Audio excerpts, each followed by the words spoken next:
And there's I see people asking in the chat, are we talking about D&D or TTRPGs in general? It's both. There's a bunch of it's more in general. D&D will be touched on, but that is not the only thing being talked about. Yes.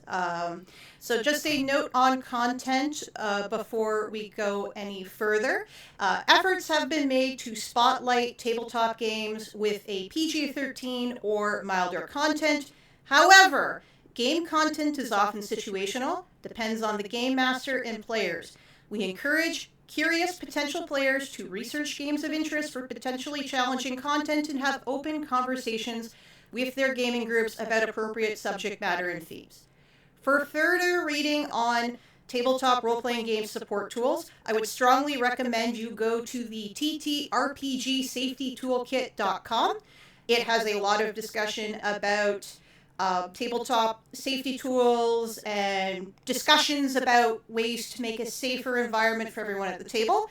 A full discussion of these safety tools is beyond the scope of the presentation. We might be able to answer some questions later on in the Q&A section if anybody has any, but Tabletop Safety Tools is a whole other panel on its own. In fact, that website has panels for you to watch. So, that all being said, let us introduce you to your hosts for the next hour. Alex, would you like to introduce yourself? Sure. Hi, my name is Alex. When it comes to gaming, I am traditionally a DM, but occasionally I moonlight as an absolute goblin-brained player. I'd like to apologize to anyone who DMs for me. Real sorry. Generally, I play druids or just nature weirdos. And occasionally I show up in actual plays. So if you're like, hey, her voice sounds vaguely familiar, then you're really deep in actual plays, but there's a non-zero chance. I've spent most of my time playing D&D, but I've definitely been getting into more stuff as of late over the last few years, thanks to meeting people who are way more into games than I am, and I'm just along for the ride, being like, yeah, sure, let's do it. Show me what you got. Excellent, excellent. So I'm Rach. My pronouns are she, her. At the gaming table, I favor social powerhouses, people who have all the charisma, empathy, manipulation skills. That's my jam. Confound your friends and enemies with dice rolls. And also the GM when they get frustrated when you speak around subject matter and then they realize they can't follow up. I'm a menace.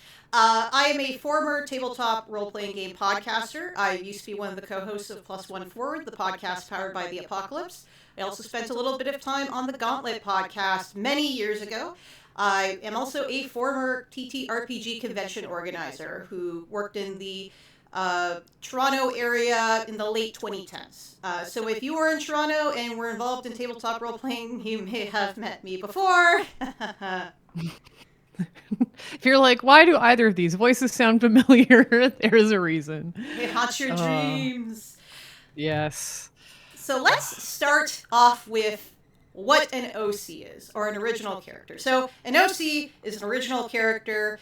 In case you have never heard the term before, an OC can take lots of forms. It can be the subject of visual art, the subject of writing, the subject of daydreams. If you have a fictional character that lives in the back of your head that you sometimes send on adventures, that's an OC. Not OCs are self-inserts, but you know what? They could be, and that's valid.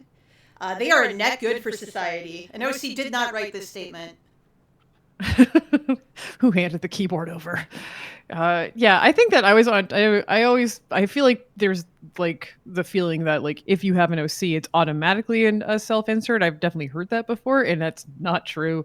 It is being able to like create characters, especially once you start getting deeper into role-playing games, is really, really fun, and you can create people who you would never want to associate with in real life. That's kind of the joy. There are a couple of fringe RPGs where you do play yourself, though. I believe the End of the World series, which was like, and that's super fun. Like I love that.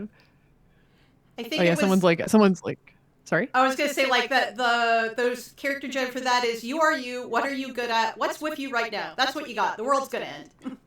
Oh, I do. I mean, I do love that, and I would play that, and I feel like I would either have the most useful things with me or just absolute trash. So there's no middle ground. But I do love a self insert though. I will say that it's a lot of fun. There was a period of time when I was in fanfic circles. It started in the early aughts where we were not as accepting as Mary Sue's, but I have softened up incredibly. The life is too short. The world is too horrible. Go make your little self-insert blurbo and have a good time. That's Exactly. everything is good. Yeah. Yes. There is. Yeah. Enjoy these spaces, and if that means you give yourself a bunch of wings and a big sword, do it. But there are some complications with enjoying OCs. The creative pursuits are very lonely. And audience engagement, like if I post a piece of fanfic to AO3 and it's about canon characters, always substantially more engagement than with my OCs. I don't know if you've had a similar experience with your OC work. I mean, it's yeah.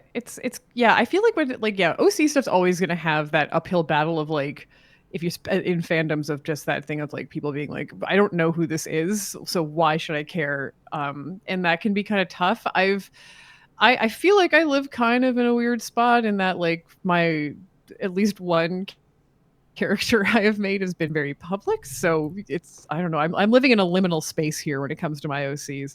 But I also think yeah, it is kind of hard to if you're looking to build an audience, if you're looking to have people like get really into the stuff, you get a little bit of like an incline on it that people are gonna may balk at first. But I think that like you know, if you come across if you're reading stuff and you come across OCs, I think it's worth continuing. I think it's worth like getting to like learn that like find that like dig into this stuff because this stuff is great. And the best part of creating OCs is that you get to explore so much new stuff, especially in spaces where you may already understand like the rules of the space, like as in with fan fiction and stuff like that. So yeah, I do love an OC, but yeah, I do understand why people can be a little bit hesitant on them sometimes. And you know what? Sometimes you just want to sit down with others and all talk about the characters who live inside your head and be understood.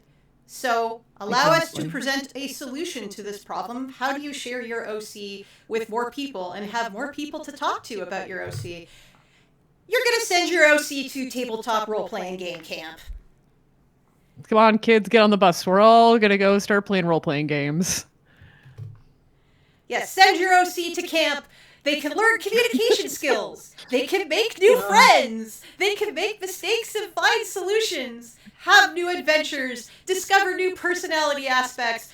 Botch dice rolls and curse the heavens. Oh god, it me. It me for real. Oh god, yeah, god. Just botching those dice rolls so hard. You ever created a character and then have them die in the same game? I have. It's like Traveler, except it wasn't Traveler. Oh, yes. But the nice thing is that they're not really dead. You can always bring them back because they're yours. So you can always mold them into whatever you want them and place them wherever you want them to be. So if it doesn't work out at the previous camp because it's Camp Crystal Lake, you can just go down further down the lake to a different camp. Oh, we're going to talk about and maybe so there'll many be camps. Ooh, excellent. So anyone who is here who is not familiar with tabletop role-playing games, I don't want to presume you're here because you like OCs, you're here because you like tabletop role-playing games, or you're here because you like both. Maybe there's people who aren't familiar with tabletop. They are collaborative, analog, adventure, and storytelling games. That's about the only thing that is shared amongst all of them. There'll be a lot of but this is not always the case in the slides, so get ready. So often, a player takes on a persona and skills of a character, a player character, or a PC, and joins forces with other characters or players, your adventuring party, to face challenges presented by a central storyteller, the Game Master. And these challenges can involve commonly random elements, the accursed dice, for example, or playing cards, or anything that can act like a random number generator. Yeah, Jenga Tower, someone mentioned in the comments, we do love us a dread around here, and Starcrossed. Tarot cards. Tarot cards are great. As I was saying, there are countless takes on TTRPGs. Every statement I've made here could be false, depending on the game. We're going to talk about games today that don't involve other players, that don't involve GMs. That, well, there's going to be a random element usually, but maybe not one you would expect. We are all going to be taking part in a TTRPG. Everyone get your OCs out. Let's go. Oh, I believe M7 Dice did write a TTRPG for DashCon. I haven't had a chance to read it yet. I do wish to read it later today. I love that. But let's start with, like, we're going to throw a little bit of cold water on this discussion to start us off. You might be super hyped and ready to go right now, but there are games where you probably shouldn't bring your OC. And I just want to put those in your mind right now in case you do end up in an open play or gaming event situation and you're really excited to play your OC. We're going to look for some red flags to help you set your expectations. The first category I would say are games with pre-generated characters. Some games feature heavily designed pre-gens. This can be done for a multitude of reasons. Establishing a starting point for a story and the characters, to guide the players towards specific themes, or to reinforce setting details, specifically in historical themed games. Let's be clear, this is not the same as a tabletop game having classes, playbooks, or other defined party roles. This is, to give an example of Red Carnations on a Black Grave, that is a game talking about the Paris Commune. Your pre-gen characters are actual historical figures who lived through the Paris Commune. You're kind of given a little bit of their background in the lead up to the incident, and you're allowed to change history. Because I think my character ended up... there was some issue where she had a very different fate when I played her in a play of that game. So these games are often games with very challenging content, which actually makes it a little bit difficult to talk about examples, because you get games that are talking about existential horror, real-life events. They're really trying to direct you to an emotional space. So there's a lot I could say in the academic sense, but I don't necessarily want to be like, here, go look at all of these mature games. So Red Carnations is 14 plus. I checked the box. But these games are not necessarily always challenging content. For example, Lady Blackbird is a bit of a softer game, but it's about a group of characters in a specific situation. Those characters all have specific relationships with each other, and you're just kind of given this character's short backstory and told to work with it. It's to play your OC in these spaces is a little bit disingenuous, because you do want to honor the creator's intent with guiding you towards a specific play space. Alex, I don't know if you have a lot of experience with games like this? Not really. This is sort of the one area where I'm kind of the most like in the dark, I guess. I haven't played a lot of stuff with pre-gen characters. But it always comes down to like, what is the intent of this game? And what are we as a group, especially in these games where like you're playing with multiple people, like what are we all trying to get out of this? Yeah. So like, yeah, like this is the kind of situation in which like, if you have this idea of like, I want to play this kind of character, these games kind of wouldn't really be the best place to start. They can be great for things like working with a pre-gen can be really great for trying to like brainstorm up ideas or sort of feel out sort of what your comfort levels are with certain topics and stuff like that. But I wouldn't use it as a space to be like, original character time, let's go. Second subcategory of game, and I know you've played some of these with me, are games with emergent characters. I just have flashbacks to Fall of Magic right now. Yes. Yeah, so conversely, other tabletop games start players with blank slates. The gameplay involves answering questions and developing your character over the course of the game, and the intended experience is to discover who your character is and help other players learn about theirs. Now, emergent is a little bit of a buzzword in game design. Every tabletop game has some level of emergent gameplay. It just means story and mechanics that come out in play. Games with emergent characters, as I'm describing them here, are often GM-less games, although that might not be the case.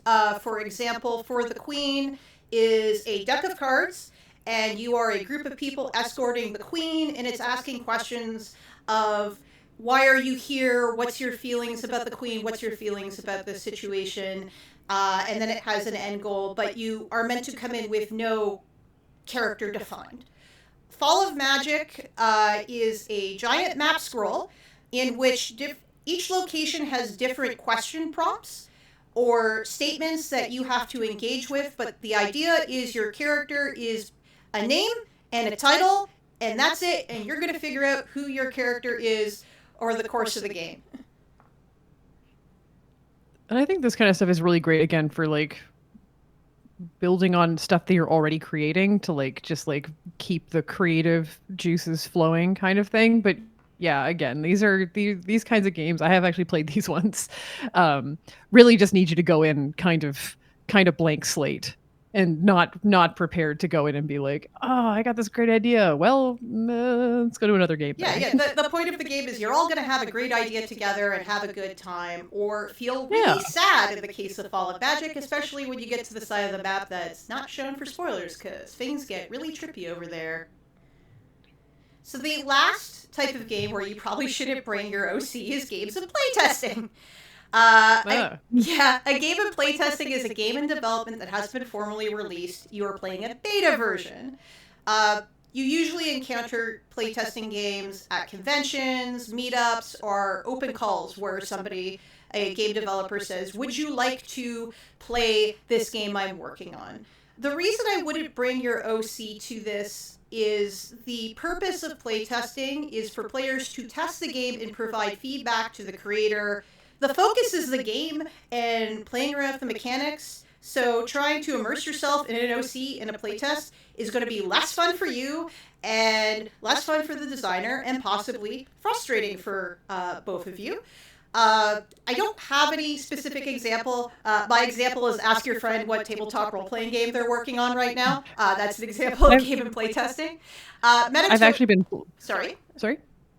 Oh, I've actually been playtesting a game for the last little while, a role-playing game, and having to go in with different characters every time. That's the other thing too, is that like lots of times when you're playtesting, you just come in and out of this stuff. You don't get time to like sit with your character for a long time sometimes. Like I ran like just the start of a game. I've run just the end of a game to feel it out. So every time I'm showing up with a new character, and that's the best time to be like, I got this really unhinged build I'd like to try. That's generally a good time to like bust out something kind of weird.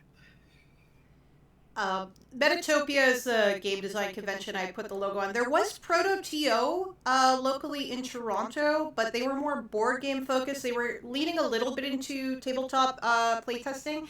Metatopia is really your big tabletop testing environment on the East Coast of America, which is very specific. I will not be traveling to America anytime soon, but I do miss going to Metatopia a lot. I'm laughing because I remember I was waiting outside a room once at Metatopia, and somebody stormed out and said, "I don't come to Metatopia to play finished games. I come to Metatopia to play prototypes," and stormed off into the night. So it's an interesting place. It's a good time. That all being said, let's talk about places where you should bring your OC. So if your game doesn't hit any of those benchmarks, let's go talk about other places where you can, because there are so many games where you can bring your OC. We are going to talk about a couple of subcategories and one or two that might be worth reflecting on a little bit, but we will get around to that. The first one is the elephant in the room, as it were, Dungeons and Dragons. D&D, Ironsworn mentioned. We'll talk about Ironsworn later on. So, Alex, you have a lot more experience with D&D and bringing your OC into D&D than I do. So why don't you take the lead on this slide? Yeah, so the D&D is D&D is a game, I think, and it's the one that when people talk about tabletop RPGs, it is the one that everyone comes to. It's everyone and their mom knows about it. So it's great because there is tons of materials, there's so many forums, there's so many people who understand it and know it and all of this stuff. You can find D&D stuff everywhere. There's game materials, all of this stuff. Downside with D&D is that the game is kind of broken, especially as your characters level up. So if you are looking to actually do role playing as an OC with your OC, this is one of these situations in which I'm like, find the right DM, because D&D is a game system that, especially with 5e, which is the system I played the most, that and 4, is mostly designed for combat. And there's a lot of in-between stuff where you get to actually role play, where you get to take your OC and get to create this character and do all that stuff. And then you get to combat, and suddenly, welcome to the cognitive dissonance. I've built a character who's more of a pacifist. Oopsie doodle, none of these spells work. And also, I'm just going to get hammered into the dirt by this thing that's in front of me. So there is this kind of ludonarrative dissonance with how D&D is built. Again, this depends on your DM and all, and how the game is set up, but I think that D&D is a really interesting space to enter into, like bringing an OC to life. It's nice because there are already defined roles and builds that you can start with. People understand what a wizard is. Like, it's a great place to start. There's lots of stuff that you can build from, and also you can just take this game and you can just break the hell out of it. It's great. I definitely do as a DM. It's kind of useful to just sit there and to take all of the pieces apart and to rebuild it into the game that you want. And it is a really nice place to play out that OC. It's a great starting space, I think, for lots of people. But definitely make sure that you were in the right group for it, because if your DM is more combat heavy and that's not what you're looking for, it's going to be a slog. I will say, But going this is back to the pros, as a former gaming event organizer, it's a really accessible game to find at events. Any convention with a tabletop track has D&D. It might be Adventures League D&D. That's a little bit out of the scope of this presentation. You could put your OC into there, but there is very rigid rules about what you can bring in and like character builds and such. I also think Adventures League is kind of on the back end of its life cycle right now, and maybe it might be worth waiting till the next life cycle. These things come in waves. But you yeah. could easily find a gaming night at a gaming store and probably find a game to jump on. And even if it's a one shot, it's not a big commitment. You can test drive your OC and see if it works and see if it doesn't. Yeah, and D&D for me is really fun for one-shotting stuff. It's great because you just have this stuff ready to go. It's very easy to get materials to do it, and it's pretty easy to build a quick, either overly hilariously min-max character, or in my case, build a character who's like designed to get like smeared into the dirt immediately. But it's pretty fun. But no, I think, yeah, D&D is the, as you said, the elephant in the room.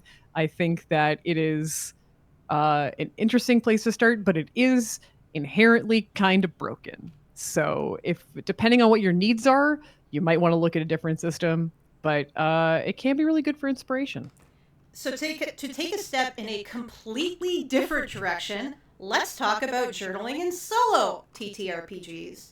So the pros of these games is they're one-player games, and that's especially good if you are still self-quarantining or socially distancing. You don't feel comfortable coming back to an in-person gaming group. It gives you a tabletop option where you don't have to be in the same space. I didn't put Fate in the panel, sadly. You get to keep full control over your OCs and story in a journaling or solo RPG. There's also a lot of different options, themes, and genres. This subsection of tabletop games really took off during the pandemic for reasons that are obvious. Because it allowed people to play an interesting game at home and use up time. The con of these types of games, though, is the complete loss of an interactive element. If you want to talk to other people about your OC, you could blog your journaling. I have a friend who does that for Ironsworn. Specifically, he's been doing it through the pandemic. He has a blog where he can share his characters' little adventures. It's great. It's a lot of fun. And another example, which I think is a little bit of an obscure one, is Alone Against the World, which is in Emily Care Boss's romance trilogy. It's a hack of Shooting the Moon, I believe it. Anyway, so it's the hack of her love triangle game, but the love triangle is not romantic, but it is two rivals competing against the environment at the same time. And it's a really neat game to play and roll out and figure out how your characters survive the elements. The elephant in the room, as it were, for this one, content warning, please, please, please, look at the rating before you go there, is 1,000-Year-Old Vampire. It is an absolutely gorgeous game, but it is an 18-plus journaling game. Absolutely beautiful book if you can afford it. It's a lovely little art piece. I actually got Ironsworn as a suggestion from my friend because I didn't want to give too much space to that. But again, 1,000-Year-Old Vampire is an 18-plus game. Please read the content warnings before you engage with it, but it is a very fascinating journaling RPG. So, my next suggestion is officially licensed TTRPGs, like the Dallas television role-playing game. Clearly, everyone here Dallas game. Yeah, Dallas game. I'll put in some more modern ones. There we go. So, do you have an OC that is more of a self-insert? Oh, we have a deal for you. Licensed RPGs are a big deal right now in the industry. They tend to have very high production values and lots of support materials to help you with your game. I don't want to say if you can name a franchise, there's definitely a licensed RPG, but there is significantly more than there were a couple of years ago. I would say like a decade ago. Alex, have you played any of these? Not those ones. I have played some Star Trek stuff in the past, and I think that the officially licensed stuff is good in the way that there's, again, it's like fan fiction. There are some rules, there's some lanes that you're in, there's a world that you don't have to build. You already understand the world and the other characters, which is a lot of fun. Yeah, and as mentioned in here, the downside is that depending on what your OC is and depending on what you want to get out of this, the downside is that these spaces might not fit for it. So if you're looking for a certain kind of vibe or a certain kind of build or something like that, some games just do not work. And yeah, some of them are also, I think, I find the quality control can be a little bit all over the place as well, depending. Yeah, I'm not going to name names, but I know there's one specific publisher who put out a lot of licensed RPGs recently. Okay, I'll name a few names. There is some discussion around the Blade Runner TTRPG, well, there's one publisher in particular, I think it's whoever released the Terminator RPG recently. There's something weird about that book. I'm not deep enough into Terminator to know exactly what happened, but I can cite to you the Blade Runner RPG, where you all play cops, and as you can understand, that's sort of a loaded topic right now. It's Blade Runner, guys. Yeah. I understand how this happened, but no. Really, another funny but interesting example of the designers might not capture where you see your OC in lore is the Fantasy Flight Star Wars RPGs, because a lot of people's OCs are Jedi. It's Star Wars. What did you expect? So they put out Edge of the Empire, where you can't really play Jedi, and you had to wait to the third game before you could play Jedi. Oops. Oh boy. Yeah, that's always, and I think there's so much trial and error with what game's going to feel right for what you're trying to achieve. And some of these games get a little bit odd. No shade. I love West End Star Wars, but that is a scuba stormtrooper fighting an anthropomorphic seal, and it is glorious, and no notes. You were sending me images of this, and I was confounded. Yeah, you were like, Yeah, what? there. I was like, I mean, I wanted. I was like, I don't know what's happening, but I want it. I think. Yeah, try to track down some old ones. It's like playing like advanced Dungeons and Dragons, and you get these older games, and you're just like, what is happening? If you're so used to modern stuff. I love Also, I've been killed immediately. I love old school Star Wars so much. If you want to have a fun afternoon, go download some PDFs of the adventures. They're all out of print. It's fine. They feel like scripts for a Star Wars animated series in the 1980s that never happened. But they are very Perfect. odd from a modern point of view. That's where my OC is right now. There are times where I find stuff and I'm like, I don't have a character for this, but I want one. I want to make one now. So, official RPGs bring up another side group of RPGs, which is the unofficial inspired by media tabletop role playing.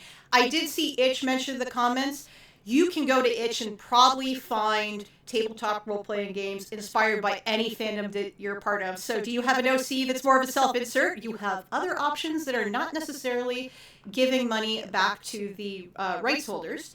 These can also include games inspired by media that don't have official tabletop adaptations yet. And a lot of people experimenting, especially on itch.io, itch.io, I can speak, you're going to be buying PDFs from small scale independent creators. So please support the indies in our industry. The ones on the left there, those are all unofficial Star Wars RPGs. I haven't played Rebel Scum yet, but give Chris his money. He deserves your money after what's happened to him recently. Scum and Villainy is Star Wars, sort of, but it's using the Blades in the Dark engine. And then Impulse Drive is Star Wars, sort of, but it's using Powered by the Apocalypse. The cons with engaging with these is smaller projects like this. You could be playing around with a game that's in beta that will never leave beta. Like it's somebody's passion project and they're not going to finish it. And you are still grappling with this interesting phenomenon where the designers might not capture where your OC fits. Because while the licensed RPGs are guided by the rights holders and what they want to showcase, here you're dependent on what parts of a fandom really drive the passion in someone, which again might not completely overlap with what you like about a fandom.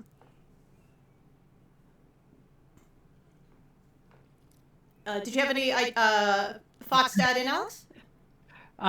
No, I think this is sort of one of these areas I don't have a ton of experience with in like the unofficial stuff. I just want to say that Scum and Villainy is a great name for a game, and I would play that entirely based off the name. It's a really neat game. Sadly, I don't have time to go into like some of the interesting mechanics of it. We got to get you in a Blades in the Dark game at some point. Yes, please. The final subgroup I'm going to talk about is looking at tabletop games by genre. There was mentions in the chat about what I would consider genre-less RPGs, so Fate, Savage Worlds, where you could easily build your OC out because you have the flexibility to build a robust character. But I would suggest looking at the genre of the setting your OC is in as a guiding principle towards maybe finding a game. The reason is it makes it easier to sell to other players because it's very difficult to sell someone on a Savage Worlds game because what is the game about? Savage Worlds is sort of dependent on the setting that the GM brings to it. If you bring a game where you know what the pitch is, it's easier to get people to agree to play. And genre can mean more than just setting. For example, I put in Fellowship. Fellowship doesn't really have a specific setting. Its genre is a team of heroes get together and have an experience where they have to overthrow the big bad. That's the genre of story it is. Where your GM has a GM PC or GM player character who is the overlord, and the player characters have to accomplish certain goals in order to make it to the climactic battle with the big bad. The cons is you're always dealing with a little bit with less flexibility with your ultimate OC build. And, well, as we'll talk about a little bit later in our Now You Have a Game in an OC, if you're pitching a game to others, you might end up as a GM. And That's always a danger. Yeah, it's always a danger when trying to start a gaming group. It's easier to get a gaming group going if you're the GM, because it's, to call a spade, it's really intimidating GMing for some people. Like, they feel very scared or put off. I have a really good gaming group right now where I started that gaming group as a GM, and then we agreed to a rotating GM system. That was actually the one where we were playing Fellowship, and that's worked out very well for me. I've played many years of games after GMing a year and a half. So the other two games I have here is Ryotama. Ryotama is fabulous as a fantasy game that is not quite D&D. It's designed to be someone's first game at the gaming table and someone's first game that they're GMing. But it's also robust enough that it has a lot of mechanics for more seasoned players. It was designed as a RPG for a tabletop cafe. So you want friends bringing in their new player friends, so you want something that's not super intimidating. I'm also very fond of Urban Shadows as an urban fantasy RPG. Again, another little content disclaimer. Urban Shadows does have intimacy moves that doesn't necessarily always mean sex. It's just like a moment in which your character is vulnerable with another person triggers that move. I was going to say, if you had any experience with these, as I know we've done character generation for Urban Shadows together. Yeah, and I was like, we're playing Urban Shadows. It is a game like Urban Shadows is interesting because I feel like I've done most of my like stuff in more fantasy build kind of stuff. So playing a game like Urban Shadows is a nice chance for, at least for some, like for me, to step outside of what I'm used to building. And I think it's very easy when I know this from experience. It's easy when you're creating OCs and stuff like that to kind of get almost into like a little bit of a rut and to start like bringing up a lot of the same stuff. And that's fine. That's like, this isn't like a bad thing. Sometimes you find your comfort spot and you stay there. That's great. I have sat in my comfort zones for years, but then it's great. Playing a game like Urban Shadows is nice because I get to try and take some of the stuff that I do enjoy and then warp it. So there is a lot of fun and a lot of creative energy that can be found in taking a character idea that you have and then remolding it into a totally different game and a totally different build and working with a system that you're not used to. It can really help you find new things that you may like. Or if you're starting to feel kind of like walled in or boxed in by something, this is a great way to get like inspired again. So now your OC has joined a game. Maybe. We'll get back to that. Let's talk about some advice on having a better play experience, especially if you're precious little blurbo. Best practices with your gremlin/OC PC. If you have a firm grasp on who your character is, I recommend that you help other players get a firm grasp on others. What I do, or what I'm doing right now, so I'm playing in a Geist game. Someone mentioned Chronicles of Darkness, World of Darkness. And what I do is I try to open up conversations with other player characters, because I know enough about my character already, but I know my fellow players aren't necessarily as established yet. And, oh, sorry, Alex? Oh no, I think that sorry, I was going to add on. It's also really useful too, as well, if you are the game master as well, to like help people kind of like guide them, because some people have, again, like a sort of a vague idea, but I know as a GM that sometimes just like, all right, let's help you flesh out your idea, like and also flesh out the relationships between the characters as well. Yeah, and involve your OC in the parties of other player characters, I think, is really important, because it's easy for us to get self-absorbed with what we want, what goals our character has, without, engaging with others at a tabletop game. This social hobby that we're all engaging with. Please engage with the other players. Go have a Yeah, fight with it them. is. Yeah, it is.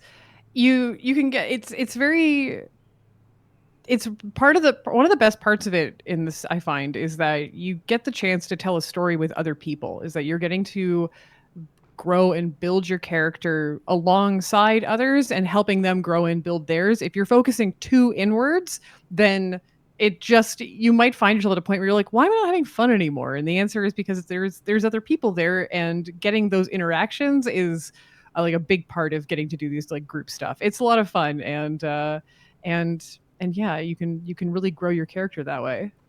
Yeah, and take risks with your OC. Do reckless things, please. Make the GM ponder what you're doing. I have sometimes like I'll have these moments where I'll be like playing as a character, especially as one that I've created, and I'm like, this is my Blorbo. I love them. And I'll have these moments where I want them to do something that like maybe is like questionable or like mean or bad, and I'll be like the real me like will be like, ooh, I don't know, I don't want to make anyone like, I don't want to like hurt someone's feeling, I want to hurt this fictional character's feelings. And then part of my tip for that, especially if you're like a bit of an older player, is just imagine you're in your like your early 20s, go back like 10 years and make the call then. Maybe in like my 30s I'm not going to do the reckless thing, but like me at 21 100% would have. Pull inspiration from your own life sometimes. Yeah, and likewise, celebrate your OC's victories even when they're unexpected.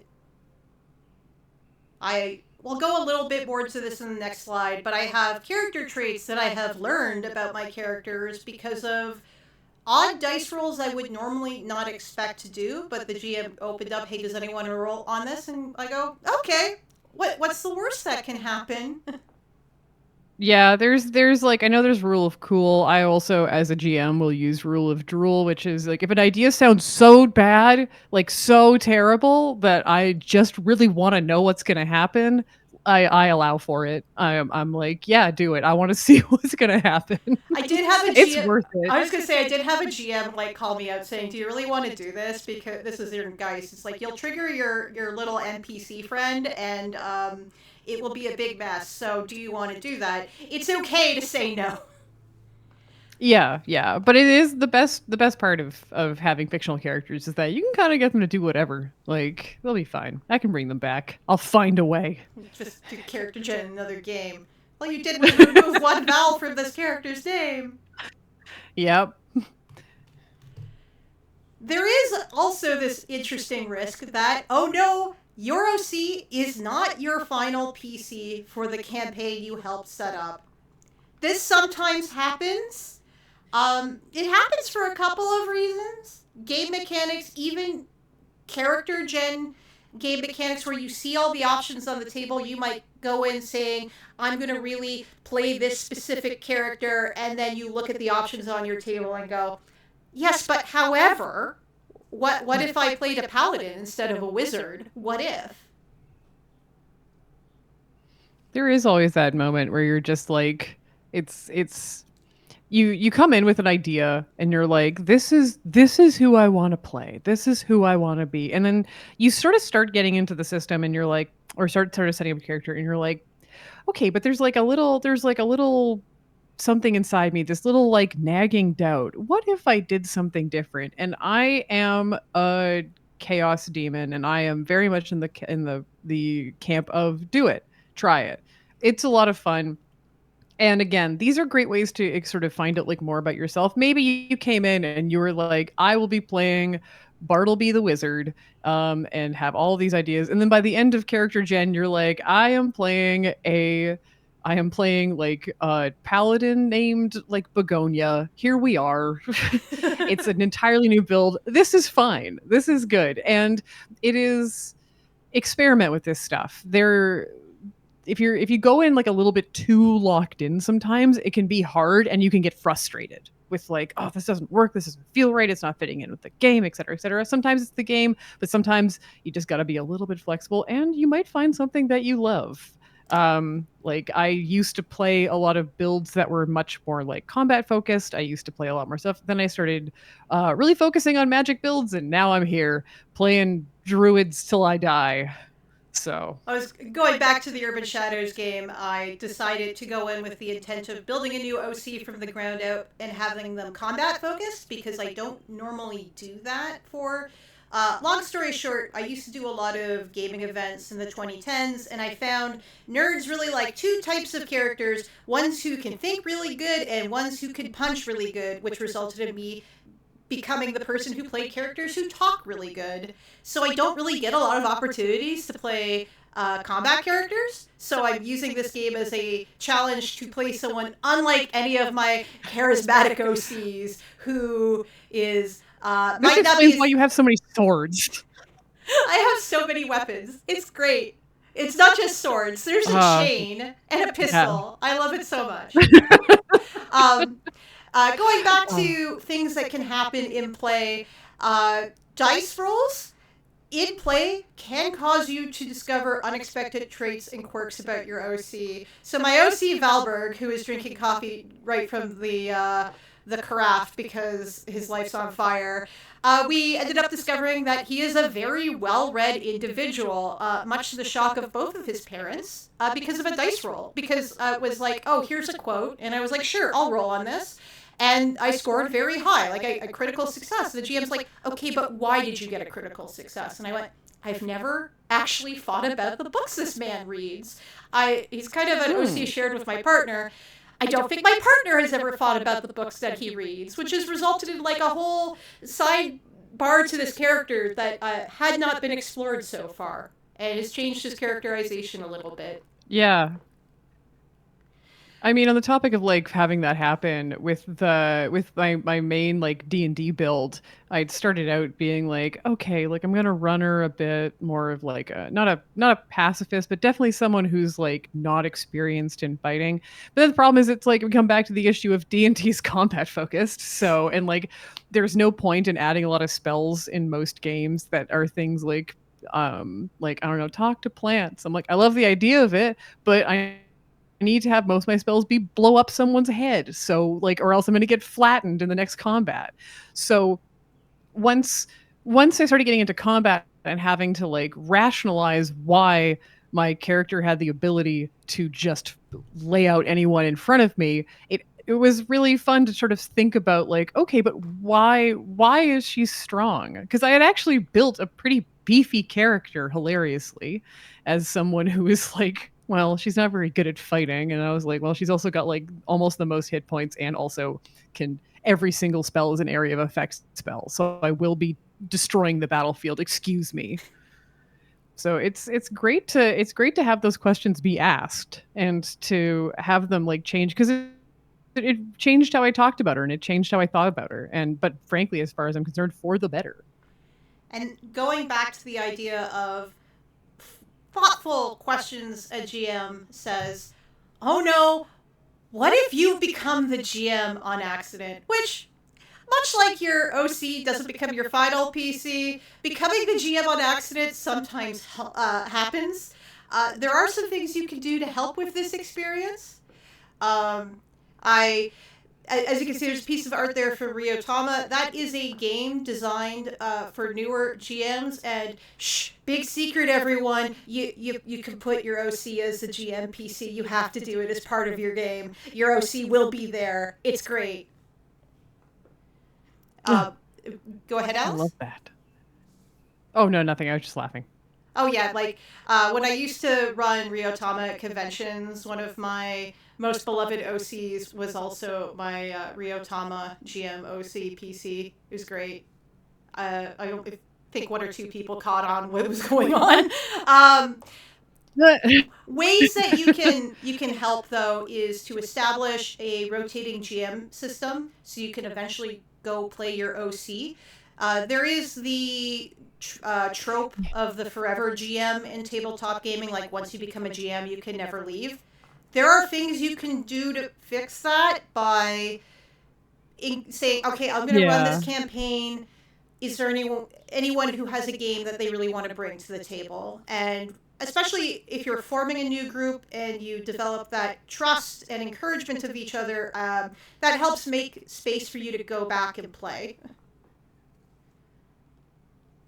Yeah, I've spent a lot. I think I'm about on. No, I'm not on par. I'm still mostly a GM, I think, but I'm now starting to get on par with how much time I've spent in both spaces, and yeah, I do like for when you're like running games to be able to just keeping some like OCs like in my back pocket where I can pull them out every once in a while to be like, hey, they're back and they've got some things to say, or maybe they're here to either lead you to disaster or maybe steer you away if this is going to completely tank everything in the game. Oh, you just reminded me of what's going on in our Geist game right now. Is I'm not GMing it, I'm a player. The GM borrowed a bunch of OCs from her friends, with the trade-off of, can I borrow your character? You will get in exchange artwork and also updates about what happens to your character, which seems to have worked out well for us. I There's really sorry. Oh, I just now I'm just like I really want to like hand someone a character and be like, go forth. I want to know what happens. Let me know. Because I'm playing an OC in that game that is kind of like a communal OC. I describe it as every once in a while I go to my partner and tell him what our OC has done, like a kid getting updates of a kid at daycare. It's like, who has he like scammed this What's our week? son done now? God. What happened Burn during what nap now? time? Oh. Yeah, the one sort of little. This is a big. Sorry, this is a very common piece of advice: is don't make your OC a powerful NPC if you're GMing a game. Don't have them be the character who intervenes and saves the adventuring party unless it's like an actual game mechanic. See Ryotama, but Yeah. Ryotama's got some pretty strict limiters on when you get to. It's like, oh no, my party TPK'd. Rewind, please. Yeah. There's you work with discretion with how powerful you make these if you're running the game. Because if you are railroading, that's not fun. And if it's just like there's no consequences, that can also be very difficult. So it's again like your mileage may vary on these things, and sometimes obviously you being an omniscient god character makes sense for the game, but yeah, allow yourself to fail. You can always make your OC a villain that's meant to be defeated. It's fine. Yeah, that's kind of fun. So we have a couple of minutes. So I want to open up the chat if anyone has any questions. We might be able to answer. We have about 4 or 5 minutes until the end of the panel. You do have one. Oh, hello. I see someone has one. Type away. Yeah, just type the questions in the chat and we will answer. What are your opinions about planning slash establishing relationships between your OCs and other players' OCs before the game starts versus getting characters to build relationships from scratch during the game? I have an answer for this. Alex, do you have one? Go for it. No, go for it. You got one. So it depends on the nature of the game and the nature of character gen. My background for a long time was empowered by the Apocalypse RPGs, which have group building questions as part of character gen, where you answer establishing questions about who your character is, who they know, who has history with each other. So it allows you to kind of establish, like, do we know each other?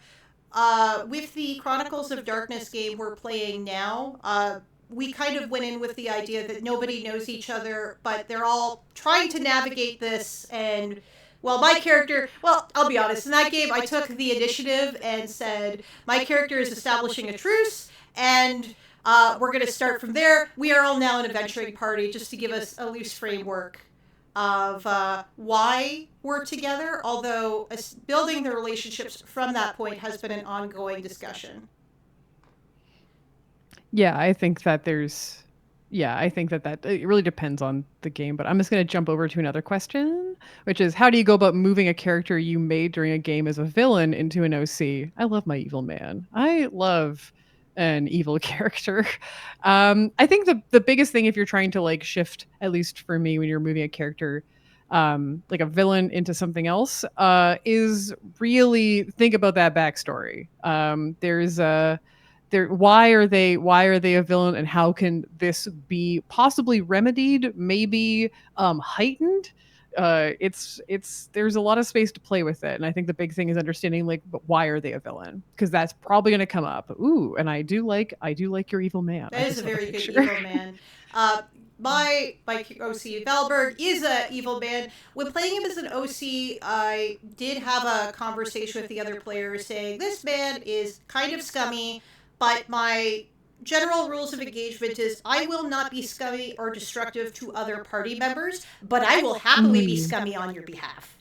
Um, Yes, exactly. and building that trust, because I think there are stereotypes of the rogue who's going to show up and steal everyone's loot. Like, I want to make it clear that's not what's happening here. But if you need someone to do a B&E, I'm your person. Yeah. Sorry, I'm gonna jump over to another question. I'm doing a D&D live thing in the fall with my local theater troupe. How do I make my OC someone that's not just interesting to play, but interesting enough for an audience to watch? My immediate reaction is let them fail. It's there's something. How do they fail, and how do they get out of it? That has been some of the most interesting stuff for me, like both as a player, as a listener, all of those things. Jade has a question. Has there ever been a time where your OC did not fit well into the world slash setting slash campaign? How did you remedy it? Hmm. I I I have yeah. a Go ahead. little bit of an example. I had an urban fantasy OC I brought into a Ryotama game who struggled a little bit towards the end because his like one of his themes is he is a normal person. He will never become deeply supernatural. And there was a bit of a disconnect where the GM wanted the story to become very supernatural and everyone had unexpected supernatural backstories, but he also wanted to honor the fact that that was a defining aspect of my character, that my character didn't have any magical blood whatsoever. So I did end up feeling like I ran out of things to do, and I had to work harder to re-engage with the plot and point my OC towards things that were actively happening and having conversations with the GM to make it work better. Yeah, and I think sometimes, yeah, I think that sometimes it's just accepting you got to retool some stuff.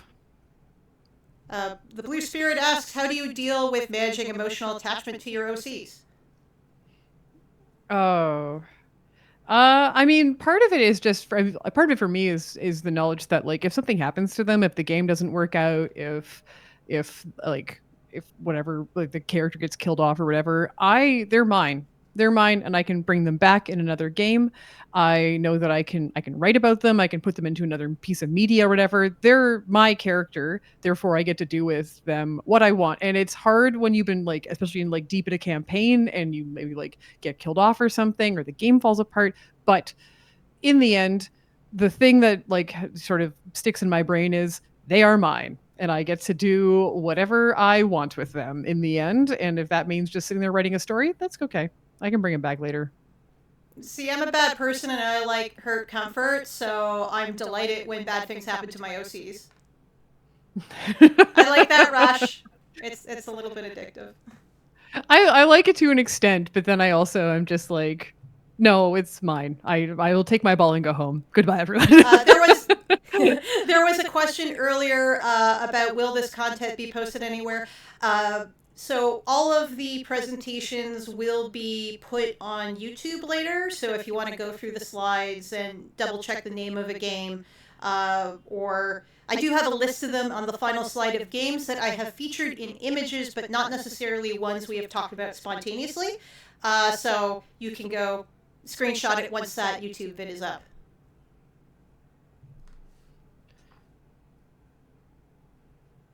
And I think, is that time for us? Yeah, that is time for us. Now, thank you so much, Alex. And as you can see, there's all the RPGs that we got. Thank you. So Yes, if you you get to see our OCs hidden in the thing. In the yes, presentation. yes. And our contact information if you're looking for us on Tumblr. So if you're looking for something to do next at 5:30 in this room, we have Rebuilding Community on the Fujo web. But happening right now in the wilds is Into the Wild, an introduction of the world of warriors. That's the Warrior Cats novel series. And in the real life panel streams, I believe that there's a watch party at 5:30 that's getting streamed for Bloody Hearts. But yes, thank you very much, Alex, for coming on this little OC-driven tabletop gaming discussion today. Thank you, Rach. Thank you for putting this together. This was fun. And thank you, everyone, for listening and also for your questions.